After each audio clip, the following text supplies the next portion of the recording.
Welcome to Talking Grit, a Detroit Lions podcast.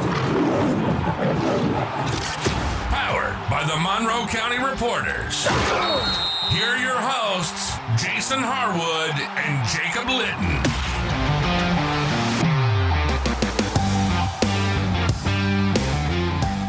All right, welcome to another episode of Talking Grit, coming to you live on YouTube, Twitter, and Twitch. You can catch us every week at 9 p.m. on Mondays during the offseason. You can also catch us on Apple Podcasts, Spotify, or wherever you get your podcasts. I'm Jason Harwood, and of course, Jacob Litton is here as well. We are so lucky to have this next guest on with us. He is the managing editor over at the Pride of Detroit. You can also check him on his own podcast, the Detroit Lions Breakdown. It's Erik Schlitt. Thanks, Erik, for joining us. Hey, thanks for having me on. Yeah, so this has been, Jacob and I have been doing this show for about a year. And for about a year, I've been telling Jacob, we got to get Erik on here. And it's finally happening. Draft time this year. And that's your time to shine, Erik. So we thought this would be a perfect time for to get you on. I appreciate it. It's, I still have my family obligations that keep me awfully busy. But whenever I can get a chance to step away and have some fun Lions conversations, I try to do that. So I'm looking forward to it. I love the draft. And so I'm excited to have our conversation today. All right, Jacob, I'm going to let you start this one off.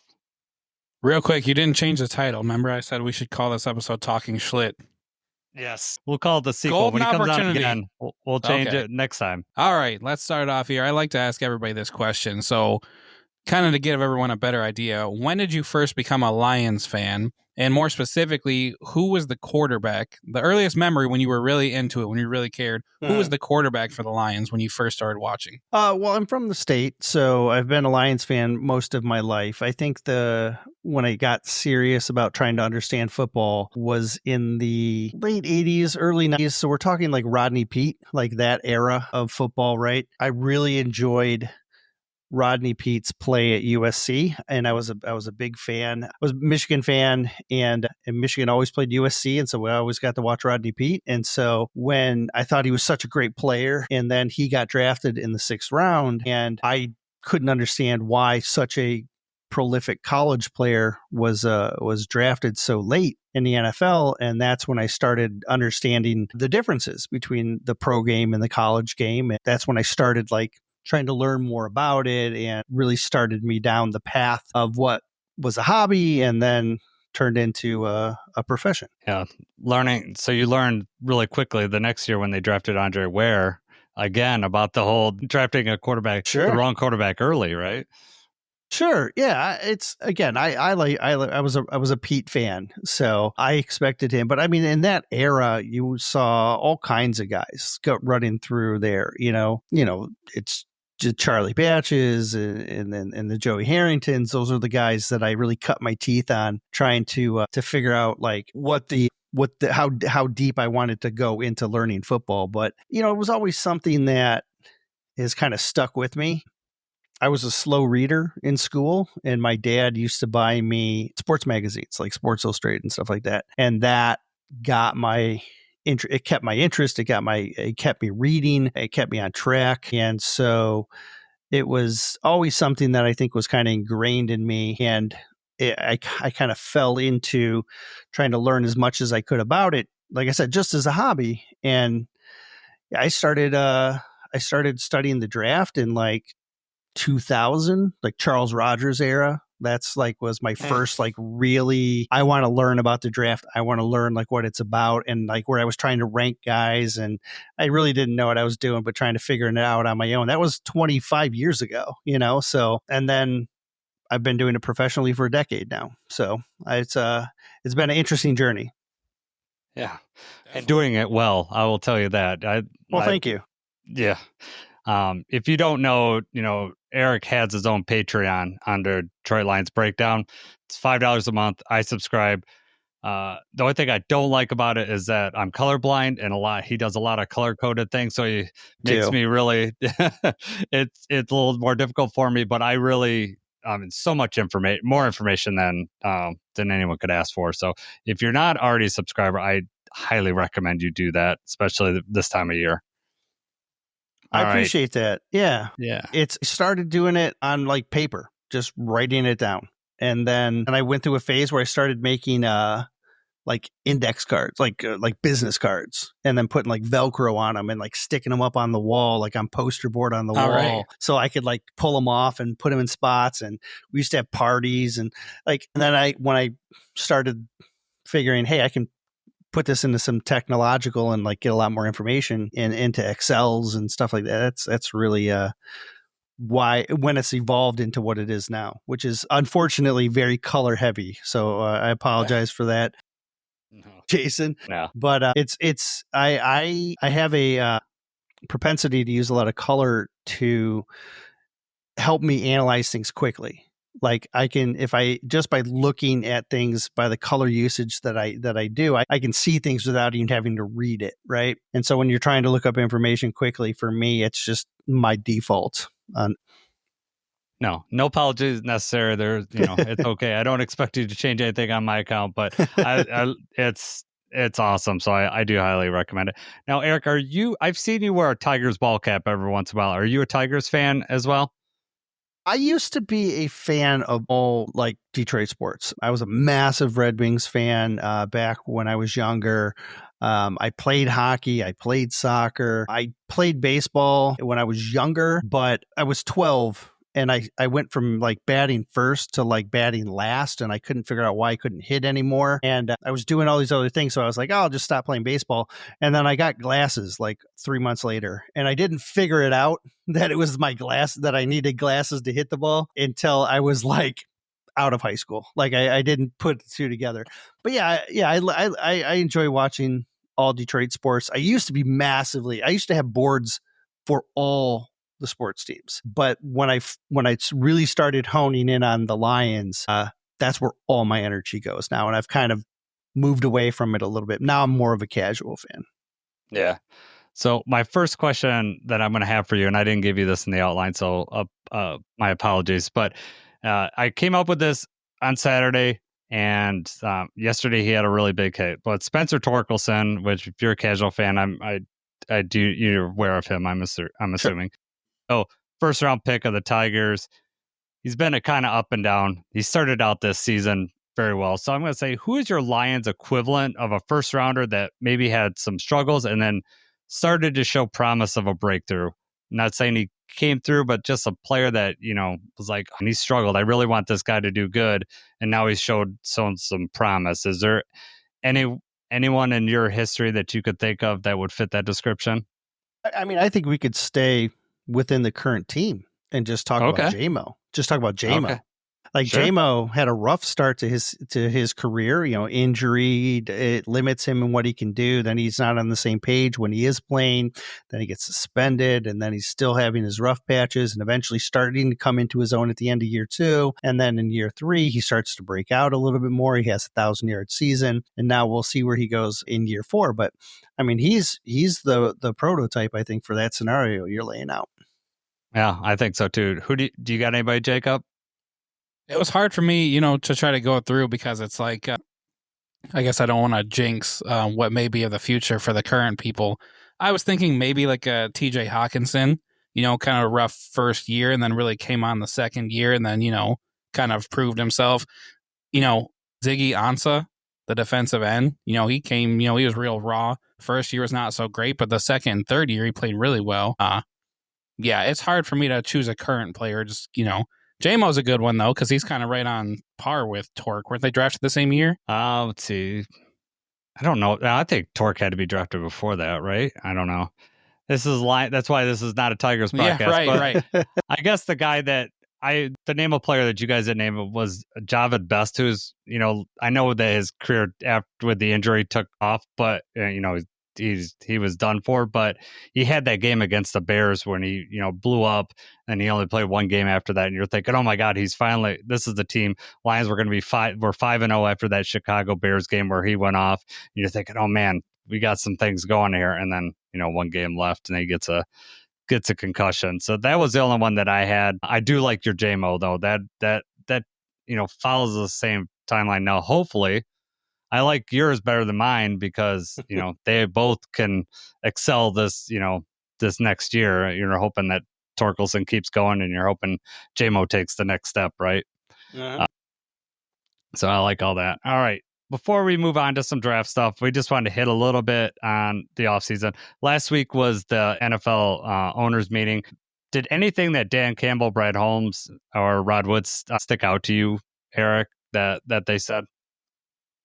I think the biggest takeaway for me was just the fact that they made a point to say that they wanted to get younger at wide receiver. Most people assumed that they were going to try and get a younger version of Tim Patrick. And so we've been kind of looking at wide receiver X's for a couple of years now. But I wonder if they'll also be trying to add like a wide receiver 6. Like they're going to want somebody that they can get to maybe develop behind Tim Patrick. I think that's a known, but I wonder if they're going to try and get like another Isaiah Williams like they had last year, like some other type of gadget player. Doesn't necessarily have like, he may be third in line, in his position, but he's still talented enough to be productive. He can still contribute in other ways. And so I do wonder how much of an investment they're going to put in trying to add to the receiver room, because there's an opportunity there, I guess. Yeah. I was kind of struck with when Brad Holmes, the JMO extension and, picking up, sound like foregone conclusion they're going to pick up the 5th-year option, but he was very timid on, giving the extension talk with JMO. Whereas Kirby, he's like, that's going to happen. Hutch, that's going to happen. JMO, he was very, reserved. And that made me think that, okay, wide receiver is big time on the table with this draft. I know that you're talking about the X position, but that just makes it so that if first round wide receiver would not surprise me if one fell to them that they really liked. Yeah, it's going to be interesting to see how how this wide receiver group plays out, because there's a nice group at the top, and then there's another group of players that have talent, could maybe use a little bit of refinement, and then there's a whole bunch of like slot type guys that are in there after that. But it's and every year it seems there's a large pool of wide receivers that the NFL can take a look through and see if they want to add. And so I think that's part of the trepidation from Brad Holmes in saying, well, we're for sure going to extend JMO, is it's the receiver is one position that there's going to be a pool of exceptional players coming out of the draft because of how college football is right now. They prioritize multiple receivers, and there's just so many talented guys out there. It just seems like a revolving door. And while there's not always elite guys, there's still plenty of guys that can contribute. Yeah, I remember a quote Brad Holmes said early on, like it might have been his first year, said that he could turn around a wide receiver room really quickly, something to that effect. And so I think that speaks to that there's just a lot of options out there. However, we both know that Jared Goff seems to take a little bit to gel with his wide receivers. So you'd rather, have I could see why drafting this year would be good to develop that chemistry so that next year he's ready to take place of a Tim Patrick, or, decide what they want to do with JMO. All right. What are your impressions of the Lions offseason? You happy with it? Do you think, it's kind of went the way you thought, or? Yes and no. I did expect them to retain a fair amount of players. I don't think I expected them to retain as many as they did. But one of the themes that I've been preaching this offseason is it takes less investment to retain someone than it does to go get someone new, right? That's a staple in the business world, right? Whenever if you're in sales, it's harder to get a new customer than it is to retain a customer. It's harder to get a new employee instead of retaining, because it's easier just to retain guys. So if you have a championship level roster and you want to be able to go into camp just rolling, it makes sense to retain a lot of guys. And I do think that they also got a lot of them cheap. And so I understand the ideology behind it, even though there were some tempting options out there. Were you surprised by them signing Pat O'Connor and Al-Qadim Muhammad as early on in the offseason as they did? No, not necessarily, because I think they're core players for what they want to do, right? Excuse me, I got a little tickle there. He can't even look at Jason for more than 10 minutes. And he's already I tilted. know. I'm an intimidating guy. I just am. No, like with Muhammad, he played a key role. He was a key guy down to stretch. O'Connor, same thing. And while retaining them, the way I think the Lions offseason went is you typically have like these waves of free agency, right? You have this first initial wave where you're spending on some of the top tier free agents out there. You're seeing big money go out there. Usually lasts like 3, 4, 5 days. And then there's a little bit of a lull. And then after that, you have your second kind of wave of guys that come in, and that usually lasts like 3, 4, 5 days. And there's a little bit of lull again. With this year's class, because it wasn't as deep, I felt like there was like 2 days. Like the first wave was just like 2 days. That's when all the big money was being spent. And then that was kind of it. And then there was the next wave came in and the prices all dropped. And then you got that next wave and that was like 2 or 3 days. And so what normally would be like a big 5-day spending period, in my opinion, they kind of got both the first 2 waves out of the way. And once you kind of went through those first 2 waves and you kind of sorted through that tier 1 and tier 2 players, they were in tier 3, 5, 6 days into free agency. And I think that's when they were like, okay, well, we've already sorted through the tier 1 and tier 2 guys. Let's just go into our next step. Why waste time? Let's just go start filling our roster with these other maybe tier 3 guys that are maybe going to be more bubble players or guys that can come into camp. And so they did seem to make more later moves they would typically make later a little bit earlier, just because I think everything was accelerated because of the lack of depth in the free agent class. That makes sense. It was we did a pod and I kind of thought they were going to hold off. Not that I didn't think we were going to re-sign, O'Connor or Al-Quadin, those two especially. I just thought it was probably going to take a little bit longer, during free agency. And then, it happened really quickly. Why do you think the Lions got Levi back on the deal they did? Because that was kind of a surprise to us too. Kind of expected him to be able to get more money, than what the contract was.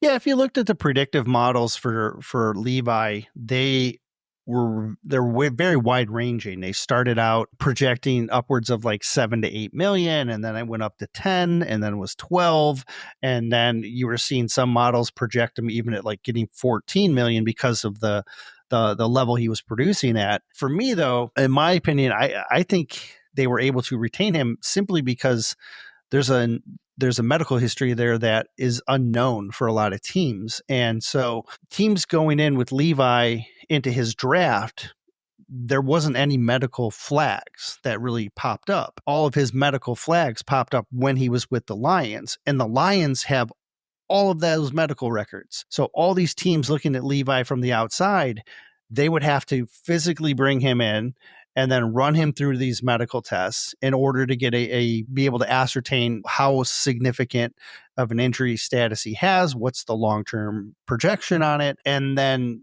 there's just a lot more layers to having that to their evaluation of Levi. The line, and keep in mind, during the tampering, the tampering period before free agency, players are not even allowed to go to teams. So like he couldn't even go during that time. So the whole time the Lions are just like, hey, this is, we're offering this, we're offering this, we're offering this. And then, it's maybe the train wasn't moving fast enough for Levi. And he was like, you know what? It's easier for me to stay home. It's easier for me just to take this contract. I like the situation that I'm in. He talked about the comfort of being in Detroit and the opportunity to be on a championship level team, how inviting that was. And personally, I think it was a combination of just a slow medical evaluation process for free agency and teams being a little bit unsure and the Lions being aggressive and him also wanting to stay. Yeah, I think there was some luck involved for the Lions. Certainly. Jacob and I were both at work when he resigned. And yeah, because Jacob and I work together, if you don't know Eric. And it was, you could hear us and probably in the regular part of the store. It was pretty loud. We were both excited. It was a good moment. It was. So Jacob already kind of mentioned this. We signed back, a few of the players that we had picked up during the season. Does that show you how good our pro personnel department is? Like they got these people off practice squads on other teams, and now they fit us so well that we're retaining them. So like Rob Lohman, who's the pro personnel department, probably deserves a feather in his cap for what he did during the season. Yeah, Loban's been with the team for almost 2 decades. I think it's like 18 years. He's been in this position for 7. His job for the last 7 years is basically to build a Rolodex of players and to use his department to track, what each roster looks like. And so with the regime that they have been in place for 4 years now, and then now this is their 5th offseason, right? And he knows exactly what to look for. He knows the types of guys that they look for, and he's basically all the guys that are in the league. He probably has markers on these guys, right?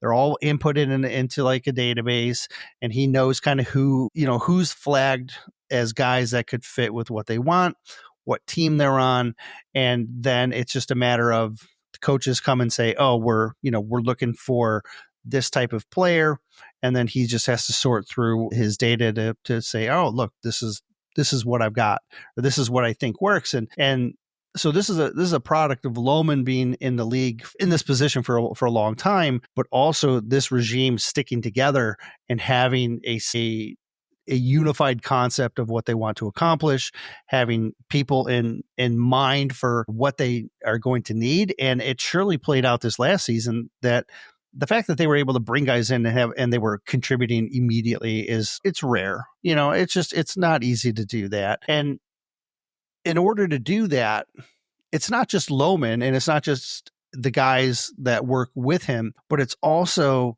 your assistant position coaches, right? Like it's because those are the guys that are doing the acclimation process. And so those guys that have been with the team for a couple of years, they know what you need to do to get up to speed quickly. And so you get these guys into the building and then you give them one-on-one help with an assistant. And then that assistant can over and over and over, make sure that they're getting what they need in order to acclimate and then gets them up to speed as quickly as they can. And these guys it's becoming a very flawless system. And it looks like, they look like one of the elite teams in the league, which is what they are because of the system that they have in place. It's just layers of unified cooperation. And so, yes, Lohman is, you always see him. He's always around. But he has a grasp of what they want to accomplish. And then his ability and his team's ability to continually just like track these guys, update the roster. They'll be really important when it comes to like what teams need in the draft. Like he's scouting for the draft. So he's like, this is what the Packers are probably looking for, like this type of wide receiver. And so he'll feed that information. So he's a very important person. He's one of the, he's a guy that's starting to get a little bit more love beyond just like, the inner circles of the Lions because of the performance that he had, the execution that he had to do this past season with all the injuries. And then, like you said, they were so good at finding the right guy that you're able to keep him around. And it shows that Lohman should have some really good job security. Yeah. Well, I don't like when these guys get spotlights because they get on other teams' radars and they start, I'm happy for them, but, selfishly as a Lions fan, I don't want to lose good people. Certainly, as a media guy, you start cultivating relationships with these guys, and then they leave, and you're like, well, that was 2 years of work that's just now gone, right? Like Brandon Sosna was a guy that I had really been building a relationship with. He was kind of like he was the contract expert. He went to Washington to be their Mike Disner. That's what he does now. He's their Mike Disner. And for like 2 years, every halftime, I would go up to the concourse, and we'd get a Dr. Pepper and we'd chat for a couple minutes. And it's just like you build these relations, and then he takes a job in Washington, and I'm like, all that time, yeah, it's just gone now. So no, yeah. Yeah, that I guess, I haven't thought of it that way, but yeah, that would be frustrating. All right, let's put a button in the off season. Let's get to, why we're all here. Let's talk about the NFL draft. All right. I, as someone that's listened to you for years, Eric, I just have questions about your overall draft process. And I'm sure if I'm curious about that, there's other listeners that are very curious about it. So I wanted to know just like, when does your draft process start? Because I know during the season, you're watching the Lions, and I know that's where you're spending all your time. So, do you have a chance to watch any college football? And is that when your draft process starts, or is it all just off season and you're just gung ho after? Always doing a little bit of something, and I'm always doing a little bit of prep ahead. For example, that chart that I have, it's probably twice that big before of those, like of the list of names. It's probably double that in size before the declarations for who's declaring for the draft. And then I take those names and I pull them out and I put them into the current file.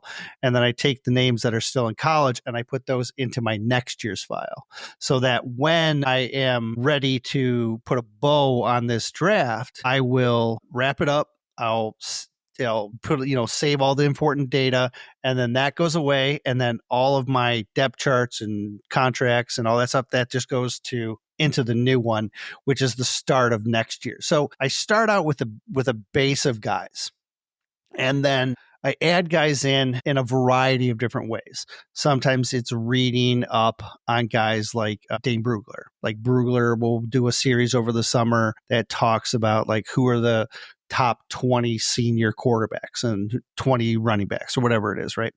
And so he'll do some articles. I'll read them from different sources that I've learned to trust over the years, and I just start adding names in as I go.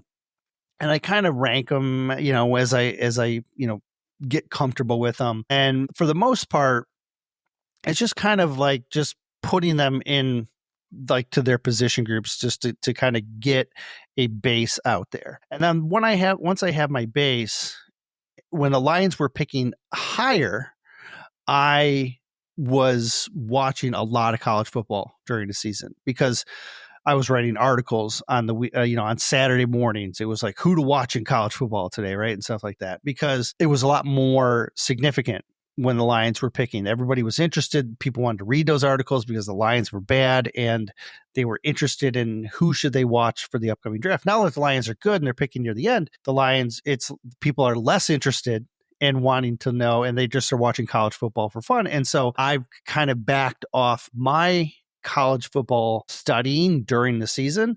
I will still watch it for entertainment, and I'll still make my notes and I'll still read articles here and there, but it has changed as the Lions have improved. But as I'm adding these guys, I'm trying to, see, is this a guy that I think could do well? Do I really like how he plays? And I'm always thinking like, how would they fit? Would they not fit in with the Lions? Because that's really what the priority is for my job. For when I'm cultivating this list, it's all about how does it fit with the Lions? Because there's a million guys out there that will write top 100 lists for the draft, but they just rank the players based on how they see them as being talented. You don't often get guys that are ranking players for their specific teams. And so that's what I try and do, is I'm trying to be, someone who's contributing like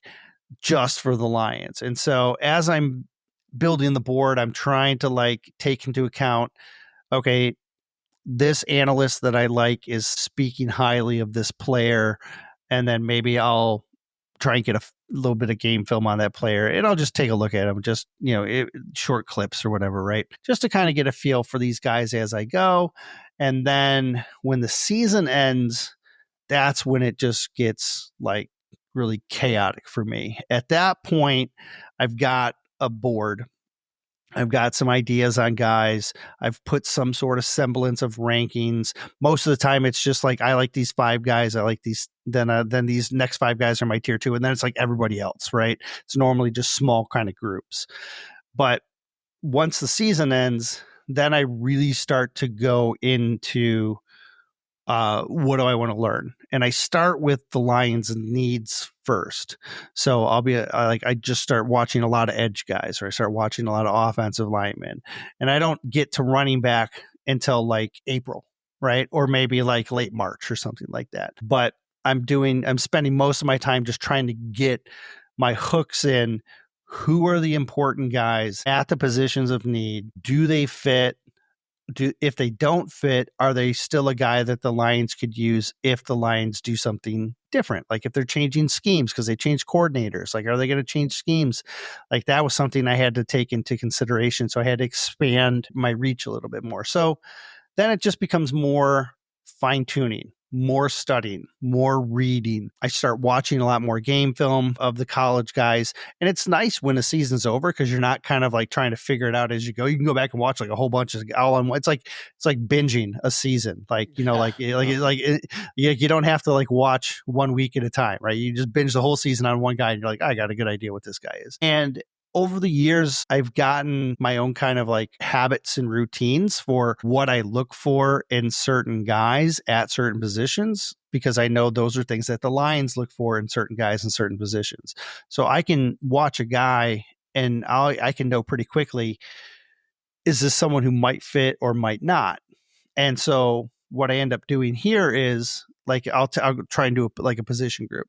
I'll be like, okay, I watch 5 minutes of this guy, like one game cut up or something like that, right? And I'll be like, does he look like a guy who fits? If he does, I'll put him in this column. And if he doesn't, I'll put him in this column. And then once I kind of go through like 30 or 40 guys and I kind of separate them into yes or maybes or no's, then I go through the main one. And then once I get through that main one, then down the road, then it just becomes a priority. I go through all the main ones for all the positions. Then I go back and I start going through like the maybes for all the positions. And so it's just a process of kind of like breaking it down, trying to prioritize which guys, because there's like 400 or 500 guys that are out there, right? And like you can't just do full studies on like one position. You have to be able to say, I don't want to waste my time. So how do I narrow the process? And that's what I've done. That's what I've been doing for the last 25 years is how do I narrow the focus for the type of guy that I'm looking for? And in the past, it's been pretty easy with certain general managers because they look for very, very specific traits. With Holmes, it gets a lot trickier because there's so many intangibles, grit, and all those things that come into play that make things even more complicated, because you can watch a guy do the film process and you can say, all right, I got a good handle on what this guy can do on the field,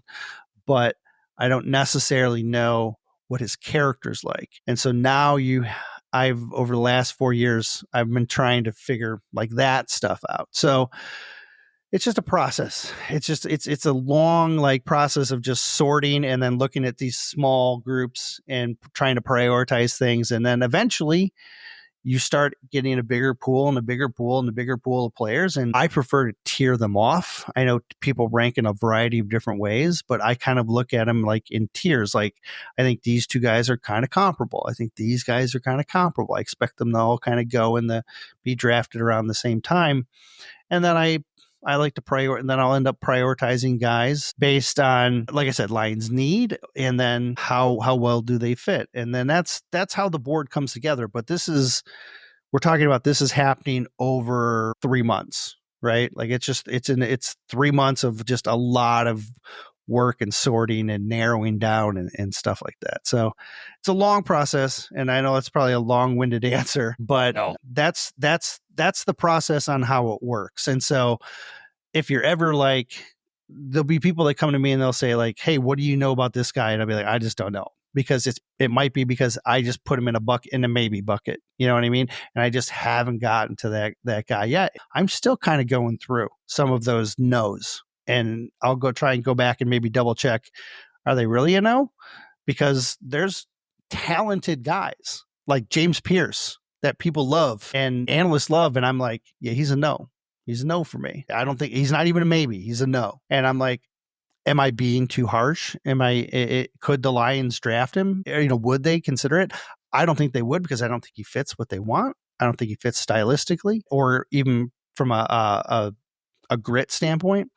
But it's my job to be like, how would they utilize that? And would they prioritize that? And so now I'm going to go back and I'm going to look at Pierce again, just to make sure that I'm not, dismissing him too quickly.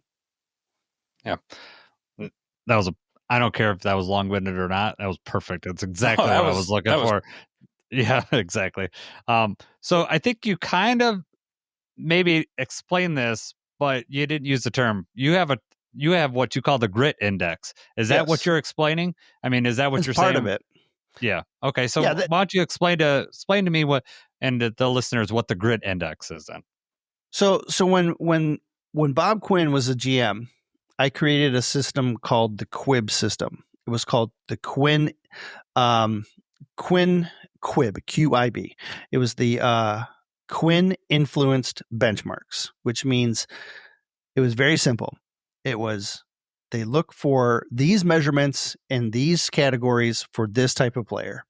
And I could predict pretty good what type of player Bob Quinn was interested in just based on physical traits. That was it. And because that system that he and Patricia ran was very predictive. They liked big Jelani Tavai linebackers, right? They liked very specific guys that fit athletic benchmarks. And so I just did some research, figured out what those benchmarks were, and then I created a system where I could predict, and it seemed to work out well. So when Brad comes in, I tried to do another one for Brad Holmes. I called it the hit list because it was the Holmes influence traits. So I thought hit list was sweet. I'm like, oh, it's going to be cool. But Holmes does not care about, he doesn't have like a set of things. Like he does at certain spots, but like there's no exact rhyme or reason from an athletic standpoint. He has priorities and he has guys that he prefers, like traits that he prefers, but by no means is there like this specific set of markers. And so the one thing that keeps coming up was grit, right? Like, it's like, what does grit mean? And then, Dan's on Hard Knocks and he's doing that big grit speech, right? And he's talking about how important this character is and what they're all about and that core identity.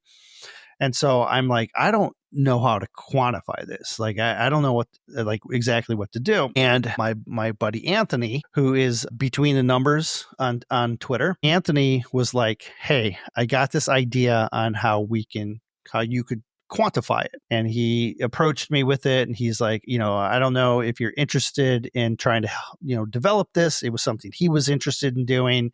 And he's like, maybe we could collaborate and kind of like work together. And so Anthony kind of came up with some parameters. I helped adjust it and I put my own little like kind of spin on things. And he started doing a lot of research for me, and he was getting information on these guys because while I'm studying film, he was doing a lot of like behind the scenes stuff, looking at interviews, reading articles that are focusing on certain character traits. And so he was doing a lot of work for me and then delivering that to me. And then I was trying to contextualize it. So in year one, we basically just made a list of guys that we felt fell into what the Lions considered a grit type player. And it was nothing more than just a list. And so then we were like, we're off to a good start here, but we need to be able to separate these guys a little bit more. So then in year two, we did a similar type thing. We expanded our research a little bit more, and then we ranked them in tiers 1, 2, or 3. And so now we were trying to say, all right, this is a tier 1 guy. I think we had 12 in the whole class. Lions drafted 2 of them, right? They got 2 tier 1 guys. It was Wingo and Baki. Those were both tier 1 of the whole draft. Only 12 guys, but 2 of them and ended up. And so we're like, all right, we're on to something here, but how do we make it even more focused? And so this year we've really leveled it up a ton. We have 6 different grit categories. All right. The grit categories are passion, work ethic, dependability, toughness, intelligence, and leadership.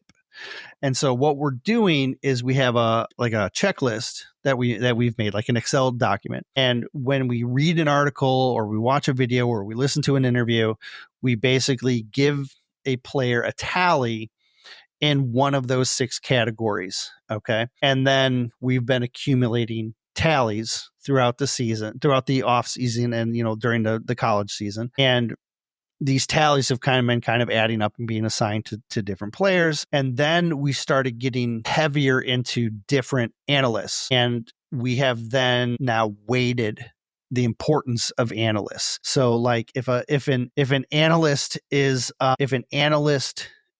we rank the analysts by what is their breadth of coverage? Like how much coverage do they have? Do they focus on 300 guys or just 100? What is their depth of analysis? What is their credibility? And what is their focus? Like how much focus on grit do they have?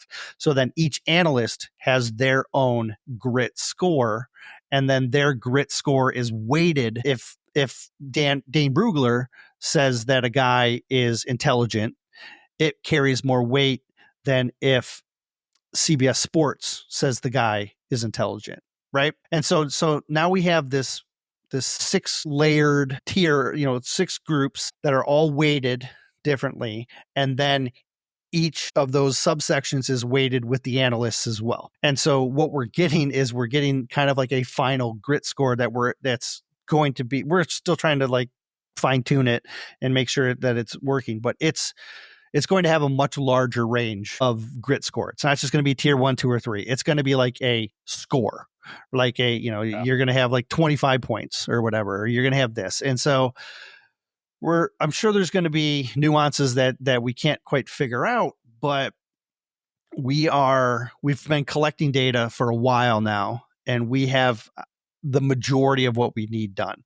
The Dane Brugler's The Beast is going to be our last kind of like resource that we're going to dive into. And then we're going to kind of sort through that, pull out little indicators from that. And then we're going to just kind of fine tune things and see how it goes. But it's a fascinating thing because it's expanded what we consider like what a player's grit level is on the way people talk about them, whether it's analysts or like college coaches, or how they talk, or how the players talk in interviews.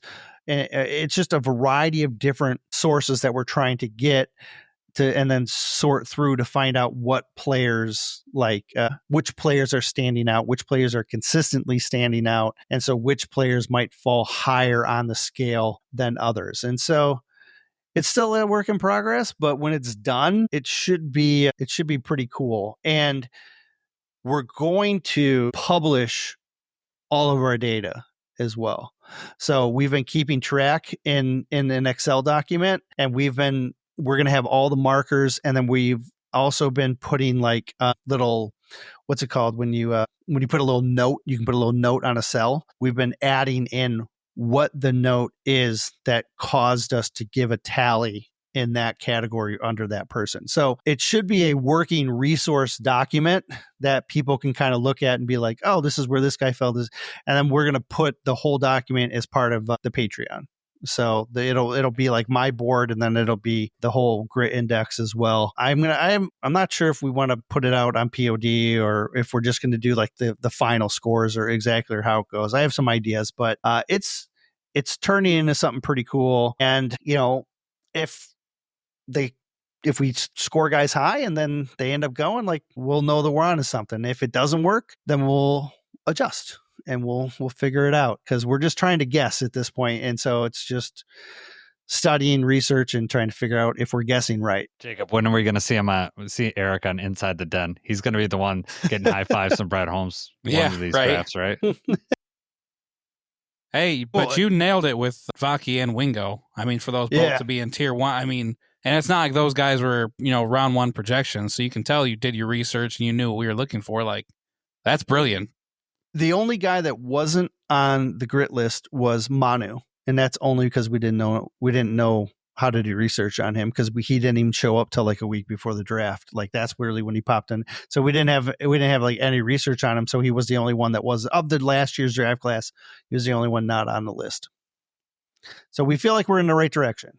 Yeah, right. That, man, we could end the podcast now and I'd be really happy because that was exactly what I wanted.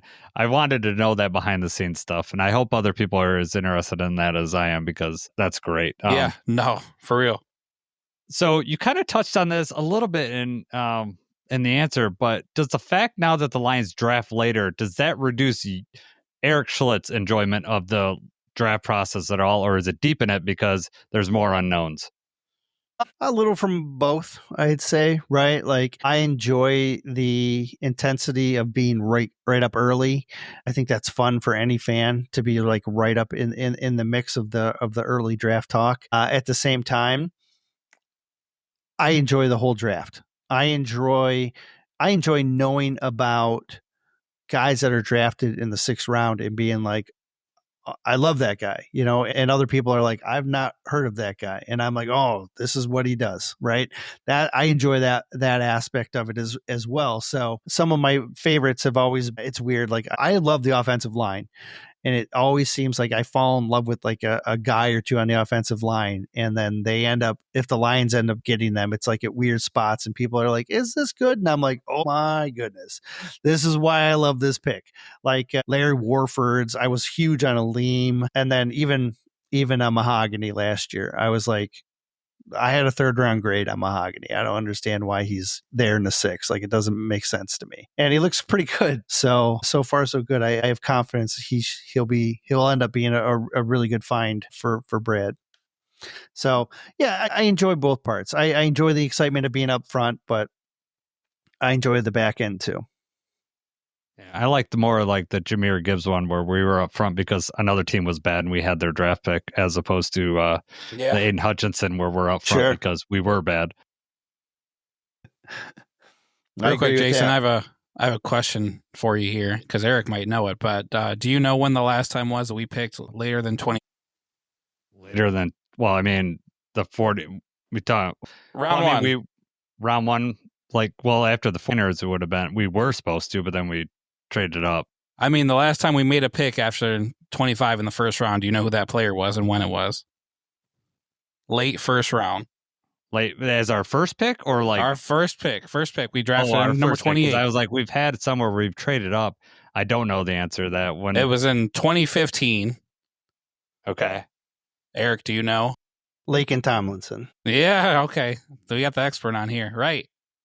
Laken Tomlinson. Yeah. And we might go guard this year too, right? Certainly. I'll spoil a little bit of the grit index here. Tyler breaking news. All right, let's go. Tyler Booker, he's going to walk away with it. He's going to walk away with it. No one is even close to him right now. It's insane. I've never seen someone like just show up over and over and over and over every time analysts talk about it, every time coaches talk about it. It's just they can't stop going on about like all the different character traits that he has that make him, it's crazy. Like the rest of the list, I don't know if there's another guy that is half of what Tyler Booker is in our chart right now. Like he's that far ahead of everybody else. It's crazy. Like he's almost hitting all 6 categories it's like 4 to 6 categories he's hitting in almost all of the analysts. It's crazy how much he jumps off the chart when it comes to like this, our grit index markers. So yeah, if Booker happens to be there, I absolutely think he was going to be heavily considered because he fits everything they. I also think he might not be there. He's at the top of my list. I don't think he's going to be there. But then it's also one of those things like if he's floating around at 22, 23 or whatever, do we trade up and just grab him there? Yeah. So that's going to be interesting. But there's also other guards, other people that are going to be there. So it's, Yeah, this is the trick here with the offensive line this year is that you're probably going to have 2 tackles that go in the top 15. And then after that, you've probably got 6 offensive linemen that'll be considered in the 1st round. And 3 of them will be tackles and 3 of them will be guards. And all 3 of those kind of tier 2 tackles could probably also play guard. So for the Lions, I think they're looking at all 6, and then they're going to try and see who they can rank where. And then if they want to go offensive line, I think they would have their option of a handful of guys at 28. If they want to go on defensive line, though, the options might be fewer, and so maybe they may think, oh, well, I don't think they're gonna of the mindset that this is a dwindling draft edge class, we got to get in while we can. I think they're just gonna pick the best player, and if a lot of edge guys go early, I could absolutely see them sticking to their board and saying, we're just gonna take a guard because we have the guards ranked higher. All right. So what position do you think the Lions would possibly double down this year? It seems like, they do that every once in a while. Cornerback last year, defensive line when they went with Levi and Aleem. Do you see them doubling down on any position? And if so, what position would that be? If you're just talking like edge as opposed to like defensive line, like I think edge is a position they could double down on because they have 3 different kinds of edge players. If you're counting the whole defensive line, I'd say absolutely the whole defensive line, because I think they could take a D tackle and an edge. I also think they could take a guard and a tackle if the board fell right for them, but I don't think there's any guarantee that they find a tackle at the right spot that they want. So I'm definitely leaning defense. I'm definitely leaning on the defensive line. And if I have to be specific, I would say the edge position, because I think they could add a base end that can contribute in a lot of their base sets. And then also, I think they're going to be looking at like a reserve Sam or a dedicated like stand-up pass rusher. Jacob, I'll let you go. I've been asking a lot of questions. I'm going to let you ask one. You try not to let me talk, so it's fine. I just let it go. That's for the good of the podcast, my friend. I don't know about that. All right. So as a writer, what is the one thing that you dread could happen in the draft? What would be like the worst case or something you're like, man? I'm not sure if this is in line with what you're asking. If I'm missing it, anything, let me know. Anything. But one of the hardest things as a writer is when the picks are back to back. When you have picks back to back and you're trying to cover properly 2 guys basically at the exact same time, that is really hard to do. And it happens more often than you think. Year 1, St. Brown, and then Derek Barnes right after him. Right. It was like boom, boom. And then they've done it. They did it. I think it was Malcolm and Mitchell. And like they had a couple of guys that were like boom, boom, boom, like all. So when they're grouped together, it gets really hard to properly cover for the fan base, and inevitably things get lost, or you write something and you put it out there, but then it gets lost in the wash and people miss it, and then people will come back and they'll ask about it. So when picks get really tight together, that's the hardest thing to do on draft day as in the profession. When they're spread out and you can spend your time, you get more detail. People get to like take things in, and it's more meaningful, more information. When it happens quick, it's inevitably stuff gets lost. I guess I was going for the question. No, you answered that good, but I was going for a question is that there's like a nightmare scenario if they draft a position or a player that you're like, I don't want to write about this person, or I don't want to defend. I don't want to defend the Lions position. I'm not saying you're defending the Lions, but say you believe the Lions made the right choice, but the average fan would be like, I don't understand why we're drafting a wide receiver in round 1. Something like, that's just probably like, with the Gibbs situation, right? Yeah. I mean, like something like that. Yeah, and Campbell too. Like that whole first day was a hard day, right? The thing is my job is to try and give the perspective of why the team maybe made this pick, and then talk about how this player can fit into the system that they have. I will also say if I like the pick or not, and I will say, look, I don't know how he's going to fit here, or I could be, if I don't necessarily like the pick, but my immediate like reaction, the articles that I write are all based on this is the player they're taking. I'm going to try and tell you how he's going to fit in. And so it doesn't, like with Gibbs, it was like my first inclination was, well, they're going to trade Swift, right? Like I was like, he's going to be on the block if he's not already. And it's it's with Campbell, it was a little harder. It was like, hey, this is a guy who's really athletically talented and he's got all the markers of what could be a good guy. I just don't know where he's going to play as a rookie. And because of that, I had him ranked on day 2 instead of day 1. So it seems like a reach to me, but they must see something that I don't. So that draft really threw me for a loop, right? Like in the first 2 drafts, I knew exactly kind of where they were. I knew I had a good idea of where they were going. I'm like, I know it. I think it's going to be this guy or this guy. I think it's going to be, both times I was like, it's going to be one of these 2 guys. That draft with the Gibbs and Campbell, completely didn't see either of those coming. I thought they were going to be going like in a totally different direction. I thought it was going to be corners. And then they didn't even draft a corner at all. Right. Like, and so I was just way off my game. And so what I've done since that draft is I've tried to refocus how I look at the draft, not from what necessarily I want, but what Brad wants. And like, I know Brad's just going to pick guys that he likes.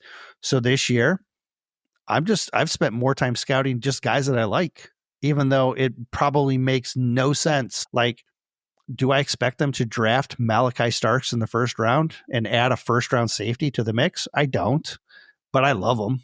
And I think he'd be fun. I think he'd be great. And like, it would also mean if you don't get a Kirby extension done, that's probably bad news for Kirby. But at the same time, I think he's a great player. I think he'd be a great fit. I think what he does from a on-field standpoint is exactly what the Lions want and need. And from a character standpoint, from a grit standpoint, he's off the charts. He's ahead of everybody at the safety group. And so I think Malachi Starks is a perfect fit for what they need. But it doesn't make sense to me to draft him. But I like him, so I'm going to talk about him. And because I know that's what Brad does. Brad likes a guy. He's going to take him. So for me, in my mind, I'm like most fans. I'm like offensive line, defensive line. That's what makes sense. That's where I think they should go. There's going to be talent there. That's what they need. That's where they need depth now and in the future. That's where they should focus. But it wouldn't surprise me at all if they pick Starks, because Starks is such a good fit for what they want. And even though there would be a lot of fans like calling for Brad's head, which is like, again, kind of ludicrous, but that's right. What would happen. So like Starks, it wouldn't make sense to me to draft him, but he fits. And so I like him. I'm going to talk about him. That's my approach now this year is if I like a guy, I'm going to talk about how good he is. All right. We're wrapping up on your hour and we've told you about an hour. So I'm going to get one more draft question and then we're going to hit the Honolulu Blitz and head out of here. So, cause we really appreciate you taking, time out to help us out here. So look, I know I'm long-winded. I know if I don't mind going over, I know it's my fault that I go over. So okay, no worries on my end. I know I like to talk. Thank God he said it, Jacob, because I was going to say something about you. That's all right. No, that is why we have you on the show, and that's why I enjoy listening to you. So Lions always seem to keep an undrafted guy. Not going to ask you to predict the undrafted guy because that's going to be too tough. But let's just say the position group. What position group would the Lions most likely keep an undrafted guy this year if you had to rank a couple? It's tricky this year because of how many guys they've retained. They don't have as many spots as they normally do. Normally, they have between 12 to 15 spots that they add undrafted free agents. This year, they have 9. And so it's going to be a much smaller class than what we've seen in the past. So they're going to have to be very deliberate in what they're looking for. I wrote an article, I think after week 1 of free agency. I'd have to go back and look at it to see if it's even, how relevant it is now. But I wrote an article on like, this is how many people they keep at each position going into camp. Typically, like they usually keep between this many and this many receivers. They usually keep between this many, like whatever, right? Offensive line. So I kind of have an idea of the spots that they need to fill. Some of them could come in the draft. Some of them could come in the UDFA class. The one that stands out to me is wide receiver. They typically go into camp with 12 wide receivers. Right now, they have 7. So they're 5 below what they typically have. Now, if they draft one, then that helps. But it wouldn't surprise me if they ended up adding like 2 or 3 wide receivers to the mix. And because you only have like 4 guys that are for sure locked in St. Brown, J-Mo, Khalif, and Tim Patrick, you have 2 spots that are open. And one of them could be a draft pick, and the other one, that could be a free agent, right? So 5 or 6 receivers is pretty typical. They tend to like to keep 6. It doesn't always happen that way, but if the talent's not there, they won't. But you saw that last wide year. Receiver, yeah, right. And wide receiver looks like a light group right now. Like I said, you've got 7. You normally have 12. Offensive line, you usually keep 15 to 17, and they're at 13. So offensive line looks a little bit light. And so there's a couple of spots like that look a little bit light, and it wouldn't surprise me if they did something similar to like what they did at center last year, where they just get their top 3 undrafted centers and just let them compete and then keep the one winner, which was Kingsley Aguakin last year, right? The other 2 guys didn't make it, so they didn't stick. And so if they got like 3 UDFA wide receivers and then just let them compete and let one guy see if he could earn wide receiver 6, or maybe do enough to maybe stick around in practice squad, wouldn't surprise me at all. So couple offensive linemen, a bunch of receivers, and a couple of safeties too. That's the other spot where normally you have like 6 to 8. Right now you only have 5. So you could add anywhere from at least 1 to 3, 3 more safeties. A couple more corners could be put into play as well. But it's like a couple defensive backs, wide receivers, and offensive line. Those seem to be the spots that I think that they're light multiple guys. So I'm expecting some UDFAs at those spots. Eric, did we leave you anything for your own podcast? I just want to know. Yeah, I got lots to talk about. I got a lot. I always find something. All right.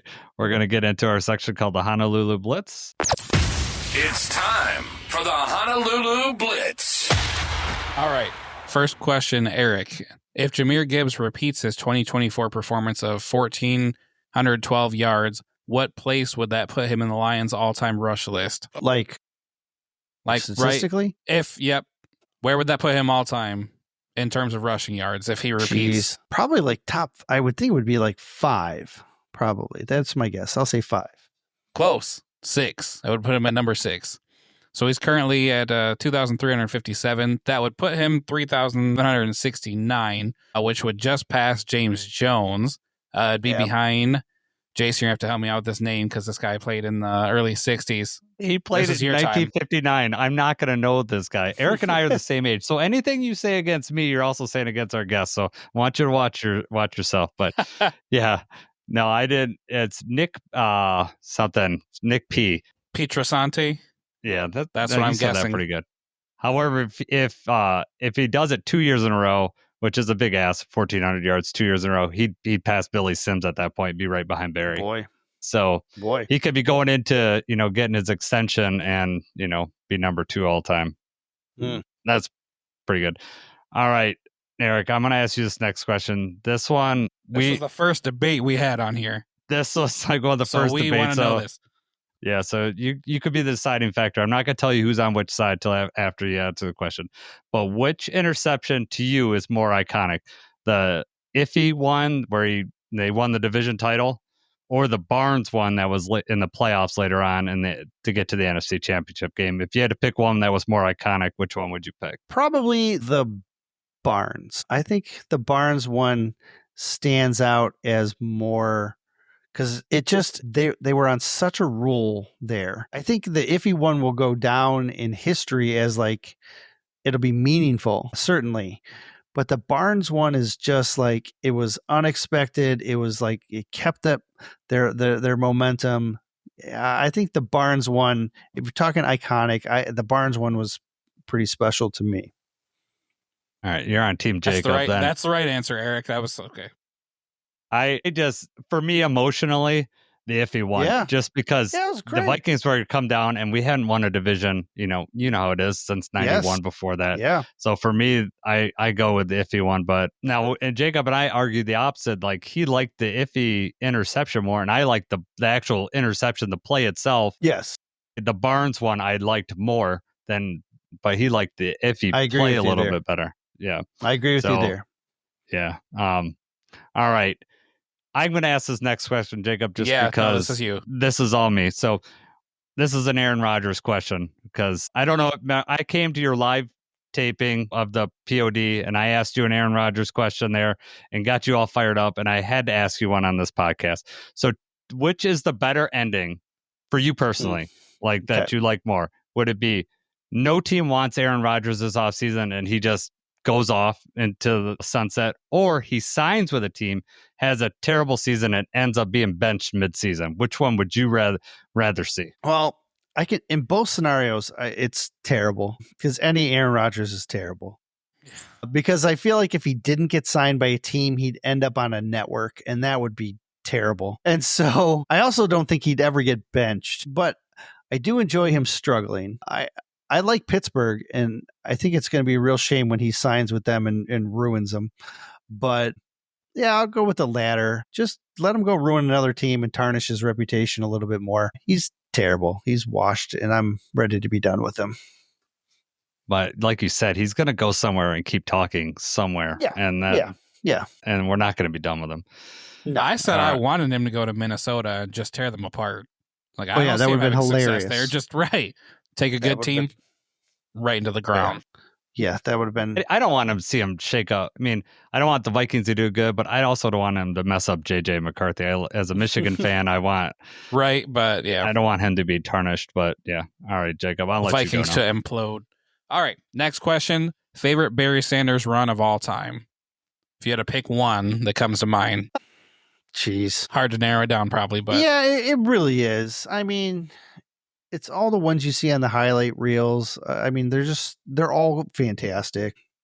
stutter step with them big old shoulder pads. I like the two that I like the most are the Dallas one where he runs into the pile and then escapes the pile. But the one that I would probably put ahead of that is against the Patriots where he turns the safety inside out and the safety just keeps turning and can't find him. Like it's just quintessential Barry. Like you just grasping at air and can't figure out where he is because he's just a little Houdini. So I'll go with that one. That's a good one. Nice. I like the camera angle on that one too, because it's always close up on that, and it's really cool. My favorite is probably the Lynch one where he just like breaks Runs him Lynch's over. and just I love that one. That in the hole where he hole where he comes Yeah, up and yep. it's Lynch and he just Lynch just grasping at air. Yeah, he buggles down and there's nowhere to. He still can't square him up. Yeah, it was amazing. It'd be amazing if it was a no-name safety, but a Hall of Fame safety at that. Right. It just made him look, foolish. And I think they were in the like their creamsicle jerseys too, which that makes me like that play even more. All right, Jacob, I'll let you ask the last one too. All right, last question for you. Favorite sports movie of all time? Any sport. Oh, boy, like, are we talking like realistic or like just like No, just anything sports anything's related. on the It's up table. to you.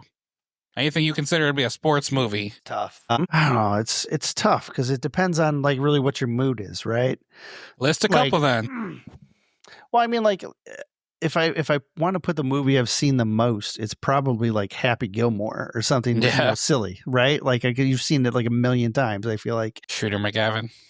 Yeah, like I really like when Remember the Titans came out, I thought that was fantastic. Yeah. At that time, it was like it had all the elements of what I was looking for. I don't know. I feel like I go through stages with sports movies where I watch them and I'll watch them like 20 times. You know what I mean? Yeah. And then like you forget about them. There was an old movie called The Program. I don't know if you remember that. Mm-hmm. That was crazy. College football. Is that the movie where they were like laying in the middle of the street? Was that like No, this was when it was a college game and they had like a quarterback that was like trying to go for the Heisman, and they had a linebacker who was like kind of like an LT who he was like just this intense guy. They had like another linebacker who like was like shooting up roids all the time and like putting his head through car windows, and it was like all the bad stuff of college football, what college football could be. This But that's Omar like, Epps and Halle Berry. that was kind of like what it was at the time. But then like, I don't know, I say Happy Gilmore, but like another movie that I watched a ton was like I watched like The Sandlot or Little Giants. Like when I was a kid, Those are mine. Yes. Watch those all the time. Mhm. Those are two iconic. Spike don't play with sports girls. movies. It's just great. Right. And like to have Rick Moranis and Ed O'Neill like in a kids movie like that, it was good I acting. love that movie. And a kids movie all around. So like that's great. I ran a fantasy football league for a little over a decade, and the fantasy football league was called the Annexation of Puerto Rico. Yeah. Nice. That's awesome. Yeah, I mean, but like I'll watch most sports movies, even if they're bad, like even if Right. it's like really bad. Like, do you remember that old Scott Bakula, Necessary Roughness, where he was like, came out, then there's like your Johnny Utahs, like The Replacements, right? That was another. What about did you see that Draft Day movie with Kevin Costner? Oh yeah, you it's into on all the that? time. It's going to be, I think Netflix puts it out every April. And I'm pretty sure I saw like a little thing that said it was coming soon again. Like it's completely unrealistic, but like fun. Right. Yeah. I mean, like, I think I like Kevin Costner in sports movies. The movie that he made where he was the Tigers pitcher. For the love of the game. Was that for the great. love of the game? Yeah, that's great. Where he's like pitching a no-hitter and like reflecting. And so it's got like a little bit of, Kevin Costner sappiness to it, but it's also like cool stuff like, going on during the actual game itself. And doesn't hurt that he's a Tiger as well. Yeah, right. So that's a great movie too. Yeah. All Good right. answers. I don't think you nailed it all down. What was your favorite then? Just depends on your mood. Yeah, it really does. I don't think I have one, unfortunately. If I had to pick one, I'd probably pick one of the kids movies, probably like one of the more of like a comedy type movie, like a Little Giants or a Happy Gilmore, something along those lines. I don't have one. I don't think I could pick one. We'd still be going 10 minutes. Rookie of the Year, Little Big League. The old ones. Those were all ones I watched when I was really little. Sure. My boys like Rookie of the Year. They still like that. Rookie of the Year is where he breaks his arm, right? And he can throw. Yeah, he gets breaks his tendons. arm. Yeah. Yeah. And the pitcher's got a big butt. Something like that. Yes. My maturity level still, I think. Right. But all right. Eric, so when is the grid index going to be released then? Do you have a date or are you? I don't have a specific date. Okay. There's two factors that we have left. One is we are waiting on The Beast, Dane Brugler's The Beast, which comes out on Wednesday. And we're going to go through that. That way we feel like we give we get some information on some of the later round guys. Because right now, most of the stuff is just on your top 100, top 150 type guys. That's where most of the information is. So that's where most of our information is. We have sprinkled in stuff of like the bottom 150. And so hopefully we're going to get more out of The Beast that'll help us find some gems. And then once we kind of read through all of that and sort it, we're going to double check to make sure our weights are correctly on the guys and make sure things are lining up the way that we were expecting them to. And then we'll put it out after that. So it's in an ideal world, it would be like a week before the draft. And then we could have time to be able to put the list out, get an article or two as well, talking about like maybe some standouts, why they were, something like that. So that's kind of the goal. It's probably a good week to 10 days away, at least at this point. So tell everyone how they can get a hold of it, like sign up for your Patreon so that anybody that I highly recommend it. So listen to this and see how you can do it. Yeah. So if you want to just see like the published articles, that's going to be at Pride of Detroit. But if you want to have access to the index itself, that's going to be on the Patreon. So the easiest way to do it is just type in Patreon. It's Paetron, and then type in Detroit Lions Breakdown Podcast, because that's the other podcast I do with Joe. So I got I got the POD podcast I do with Jeremy, and then I got the Detroit Lions Breakdown podcast with Joe, and then we subsidize the DOB podcast with the Patreon. That's how we that's how we upgrade our equipment. That's how we keep the website going. That's how we publish things. So we run it through the Patreon, and my thank you is basically here's the draft board that I'm building for myself, and then we're going to add the grid index to that as well. So yeah, Patreon, and then Detroit Lions Breakdown Podcast. And then I'll typically, if you follow me on social media, I will typically post some links and stuff like that when it comes out, and I'll probably pin it to my profile page. So if you click on my profile, if it's pinned, then it's out. If it's not, then be patient. Yeah, so if any of our listeners didn't know, Eric has, his own, he does the POD stuff, a lot of times he's doing the midweek bag with Jeremy, but he has his own podcast, Detroit Lions Breakdown, and he gets into the weeds on that one. And so if you're a guy like I am, like Jacob is, that likes a lot of information and useful information, how you can look forward to the next game and stuff like that, listen to that podcast. It's usually around a 2-hour podcast, so it is a listen, but it's a very good listen. So I highly recommend that. I listen to POD all the time, before I had this podcast, and that's, how this podcast really kind of came about was when POD went down for a little bit. And it wasn't until that point, Eric, that I realized that you had your own podcast. And so and I mean, you don't do a lot of self-promotion on that. So I mean, and I could understand that there might be a conflict of interest. I'm whatever, but it's not just a repeat of what's on the POD. It is like an in-depth look at, during the season at the upcoming opponent and, the previous game. So I do highly recommend you guys giving that a listen. It is a good listen. Thanks. Yeah, it's definitely in the weeds.